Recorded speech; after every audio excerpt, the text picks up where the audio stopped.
Hello, Man City fans. Hope you're all doing fantastically well. It is your YouTube host here, Conor McGilligan. We're back here with another video discussing everything going on at Manchester City. Before we start, everyone, the Talking City podcast is flying at the minute. And how do you access that? Well, you can access that on Spotify, Apple, any of your favourite podcast providers. Make sure you do that instantly to get some fantastic audio product. We also upload on most of our stuff on the YouTube channel as well. But for little exclusive bits, make sure you check out the Talking City podcast. We've got loads on the Manchester Evening News today as well, everybody, on this blisteringly hot September day. What is going on? An awful summer in terms of weather, and now in September we're getting this beautiful weather all of a sudden. It is absolutely boiling here in Manchester. So today we're going to be speaking about Mr. Erling Harland, and he was quizzed recently in a Norwegian paper on who he thinks is going to be the standout star for Man City this season. And he said Phil Foden, and I'm paraphrasing here, but he said he's so good, and we all think he's almost what I got from what he was saying is most people at Man City believe that he's going to be this breakout star this season. Obviously, he's been dubbed before by many big profile people as unreal, name checking Rio Ferdinand, unfortunately, but. Yeah, it's an interesting one for me because I'm just trying to see where he's going to fit in, and if this is going to be a consistent thing.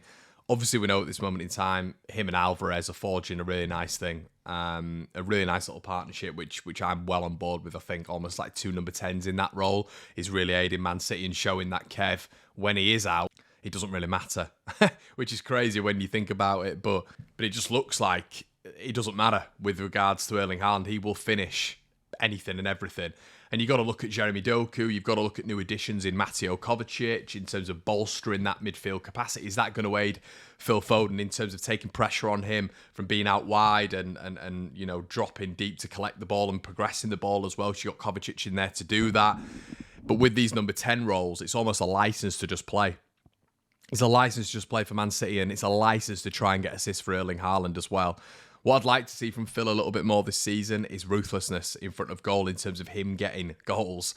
You know, I think we've not really seen a build-up of him scoring goals and scoring goals and scoring goals. And I think that to add to his arsenal already would be fantastic. And I think that's what people are judged on nowadays, especially, you know, number 10s, you know, one last season really was probably Odegaard in terms of him getting goals as well as assists. And I think if Phil can add that to his game and really make that number 10 position his own, almost with Julian Alvarez, and those two can forge a relationship which is going to prosper and thrive, I think that's only going to be beneficial for him and Man City. I think that, yeah, the positive side of that is, you know, is always going to be the fact that Phil has the ability to be able to, you know, do what he did against Newcastle, for example, which was nothing short of being an artist, really. He was that good.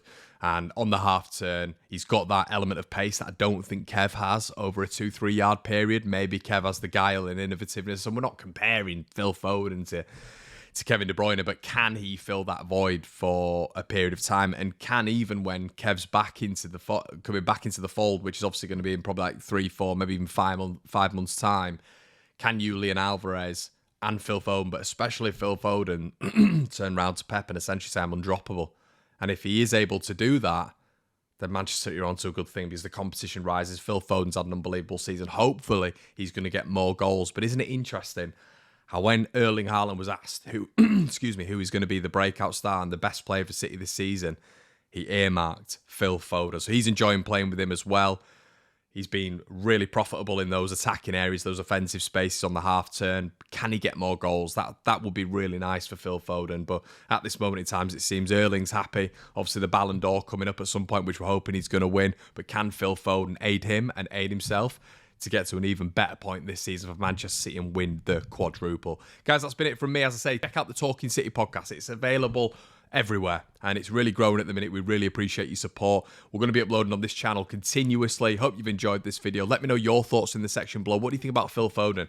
Will he feature even when Kevin De Bruyne is back in that position? Will Pep move around the chess pieces a little bit to get Phil in? And do you think he needs more goals and more assists to his game to be able to become a mandatory part of that central space in a Pep Guardiola system? Guys, let me know what you think, and I'll see you in a bit.